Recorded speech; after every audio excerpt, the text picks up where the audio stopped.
Joe, now a Big 12 matchup. Arizona and Kansas State face off this weekend. Joe, Kansas State's coming off a really interesting game against Tulane last week where they possibly could have lost. Arizona played Northern Arizona last week and only won 22-10. Both teams maybe not having the performances that they wanted to have last week, but nevertheless, you come away with a win. When you look at Kansas State versus Arizona, how do you see this one playing out? Yeah, you brought up how both these teams really struggled, and I almost didn't even know until I was doing my notes how poorly Arizona played against Northern Arizona, an FCS team. They had 10 penalties for 95 yards. They went 0 for 10 on third down, which is an insane stat line to have against an FCS team. And then the previous week, they gave up 471 yards and 39 points to New Mexico, which is also highly concerning. I feel like this Arizona team, like we talked about in the preseason, I don't really know what their identity is, except for Noah Fafita just throwing passes to Tedero McMillan and him winning in those jump ball situations. It feels like they need a rallying point, and this Kansas State game could be it.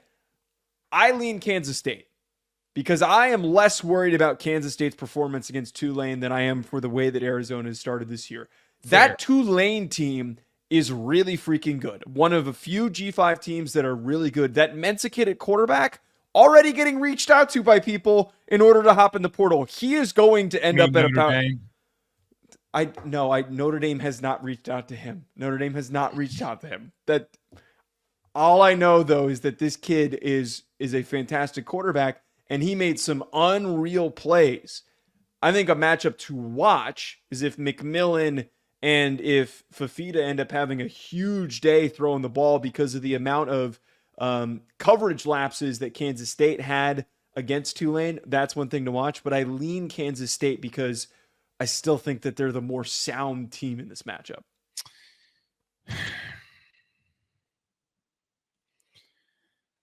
Look, I think that this is going to be a very tough game for Arizona as well in the sense of year one staff. I know you got Fafita. I know you have McMillan. McMillan only had 2 catches last week, was highly unproductive. And you're battling against an FCS opponent. However, Joe, I'm going to throw this your way, and I don't mean to take it off of Arizona, but there's only one thing that I keep thinking about because I watched that entire Tulane game from start to finish live, went back today, rewatched it.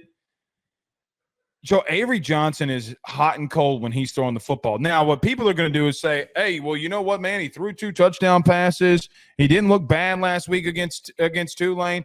Look, man, he's 15 for 23, 181 yards passing, and threw 2 touchdowns. And those came later in the second half against a team who, quite honestly, got completely depleted when Willie Fritz picked up and went to Houston. Joe, I got to tell you, man, I don't, I have a sneaky feeling. I don't know if it's this game. I don't know what game it's going to be. But there's going to be a time in a situation where a team like Arizona, who might have a couple of just more better athletes in certain spots than maybe a Tulane does, maybe a little bit more highly recruited guys. Joe, teams are going to start stacking the box on him and make him make throws. And look, again, talking with someone on that Tulane staff, Joe, you know what their game plan was going into that game? Make Avery Johnson beat us through the air in the second half, and he did that. He made some good throws, and he did that. I just don't know if Arizona's the team to knock them off in doing that. But I'm not saying I'm worried about Avery Johnson at quarterback. I think he's an amazing athlete.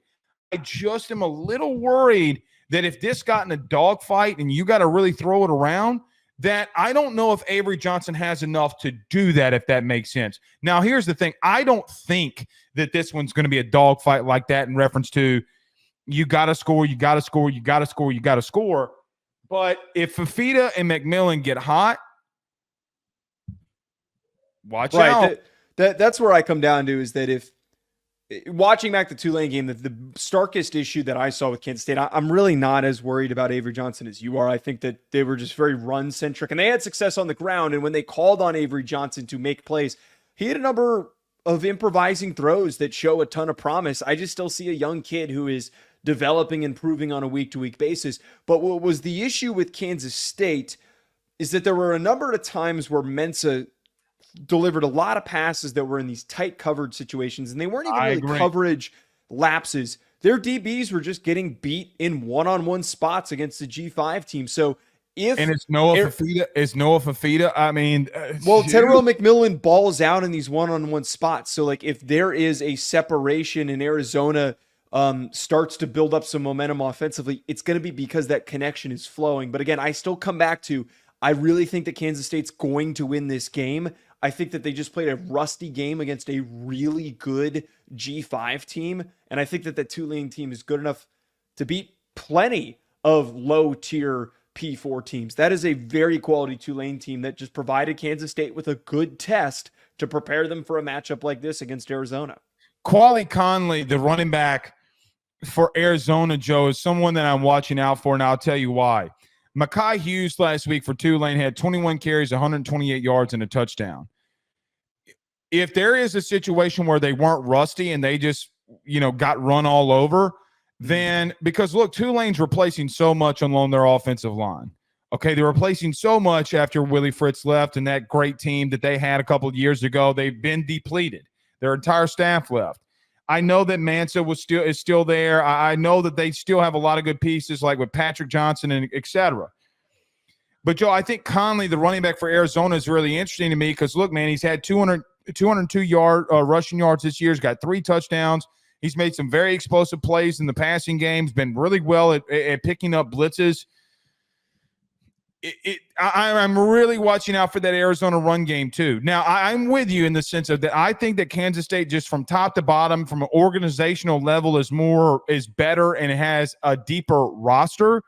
I just think that there's some very interesting matchups in this game that when I look at it, they've been run on the last couple of weeks in specific spots. So how many games, rusty games do you get, right? Like, I mean, there comes a point where, like, look, we're doing this with Oregon right now. How many rusty games do you get? Okay, and so before it becomes an outright problem. So when you look.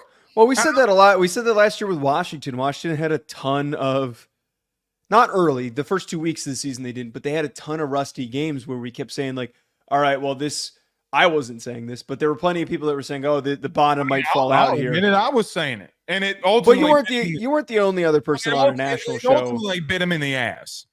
It's what ultimately bit they still went to national championships. Yeah. But they're okay. But rusty games, though, it's part of seasons. Nobody goes completely unscathed. Texas had rusty games last year, and they went to the college football playoff. Very fair. Alabama did too. It's part of the year where I think that, like, very fair. Sometimes we're impatient for results. 491 yards Tulane put up, and if Noah Fafita and McMillan go off, Joe, I think this one can be a little bit more interesting than some people think. This video is sponsored by the online fitness training camp presented by Chris Gates Fitness. When I first started talking about Chris, about partnering with our show, not only was I excited to have a fitness sponsor for our pod, but more importantly, when I found out about how he can help people achieve their goals, I was even more bought in, because when the football season starts, it is so tough to stay on top of things and also to be able to enjoy yourself on Saturdays when it's game day. With Chris Gates Fitness's online training camp, you're going to be able to effectively stay focused, consistent, burn fat, build muscle, and do it with a like-minded community of individuals working towards the same thing.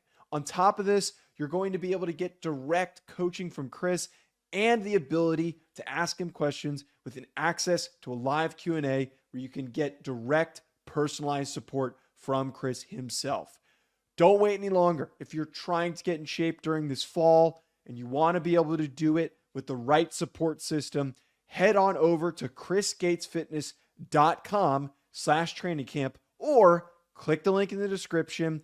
And you need to do it today because you can get the first month. Personal training is expensive, folks. The first month for only $10 when you use that code RuffinoJoe. Don't wait any longer. Head on over there. BetOnline remains your top spot for all of your live betting action and contests. NFL, college football, UFC, NHL are all in full swing. BetOnline is your number one source for wagering news, odds, trends, and predictions with both desktop and mobile access at any time. Head to BetOnline today and use promo code BELIEVE, that's BLEAV, for 50% off your first deposit. That is a 50% welcome bonus. BetOnline, where the game starts.